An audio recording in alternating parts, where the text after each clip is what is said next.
ಮೇಲೆ ನೀಲಿ ಅಂಬರ ಅಲ್ಲಿ ತೇಲೋ ಚಂದಿರ ಭೂಮಿಯನ್ನ ನೋಡಲು ಅದಕ್ಕೆ ಕಾತುರ.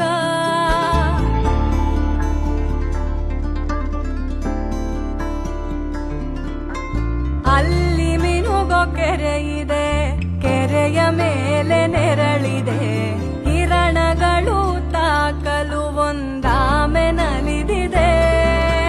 ನೋಡಲು ಡಬ್ಬಿಯಾಕಾರ ಅದರಲ್ಲಿ ಗುಟ್ಟನ್ನ ಬಚ್ಚಿಕೊಂಡು